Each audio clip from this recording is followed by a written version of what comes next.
Bonjour et bienvenue dans cette vidéo d'initiation au point de vue divinatoire. Aujourd'hui, nous allons explorer cet outil utilisé depuis des siècles dans diverses pratiques spirituelles et de développement personnel. Que vous soyez simplement curieux ou que vous souhaitez vous initier à cette pratique, cette vidéo vous donnera les bases essentielles.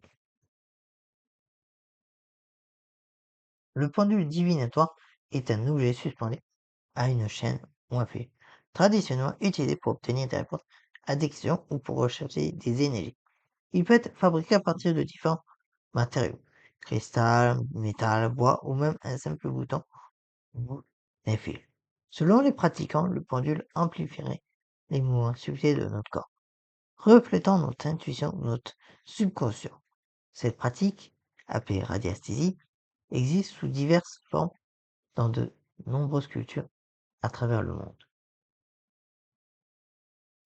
Le choix d'un pendule est très personnel.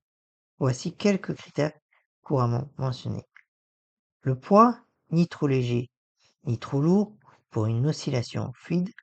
La forme, conique, sphérique ou géométrique, selon vos préférences. Le matériau, bien, chaque matériau aurait A, ses propriétés selon les croyances, quoi, pour la clarté, améthyste pour l'intuition, etc.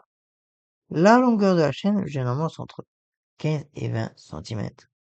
Si c'est plus petit, c'est pas terrible, c'est difficile à manipuler. Et si c'est trop ou long, c'est encore plus compliqué. L'essentiel est que vous vous sentiez à l'aise avec votre pendule. Prenez-le en main, testez son oscillation. Il doit vous parler, selon l'expression consacrée.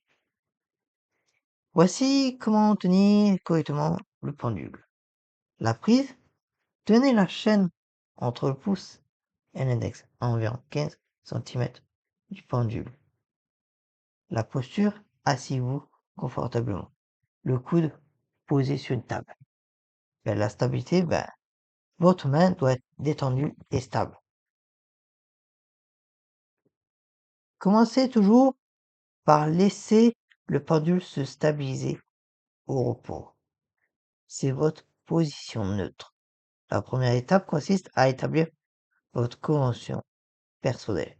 Posez les questions dont vous connaissez la réponse. Par exemple, je m'appelle Anthony. Observez le mouvement. Vous voyez que moi, ça est une direction. C'est pas une rotation, ni une oscillation.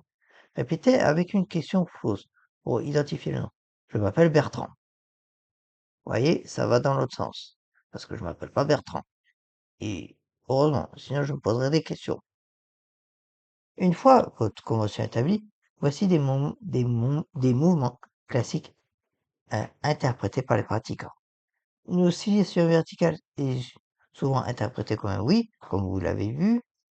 Oui. Horizontale, c'est souvent interprété comme un, comme vous avez pu le voir. Une rotation horaire, c'est énergie positive ou accord. Une rotation anti-horaire, c'est énergie négative ou désaccord. Un mouvement erratique, c'est une question mal posée ou un moment inapproprié. Notez bien que ces interprétations peuvent varier d'une personne à l'autre et d'un pendule à l'autre. L'important est d'établir votre propre commotion. Pour une pratique optimale, selon les utilisateurs expérimentés, il faudrait choisir un lieu calme, sans distraction, rester détendu et ouvert sans attente particulière et poser surtout des questions claires, précises, avec des réponses par oui ou par non.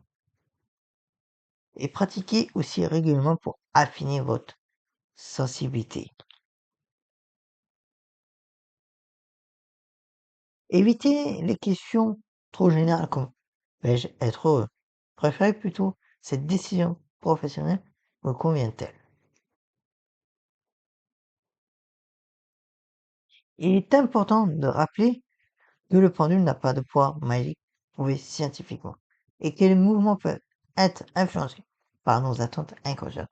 Cette pratique ne doit jamais remplacer un avis médical ou professionnel. Considérez cela comme un outil de réflexion personnelle plutôt que de prédiction. Même si j'ai eu des prédictions qui se sont révélées exactes. Mais restez quand même ouvert que tout peut changer du tout au tout du jour au lendemain. Le pendule divinatoire reste avant tout un outil de connexion avec soi-même, utilisé par ceux qui croient en ses propriétés.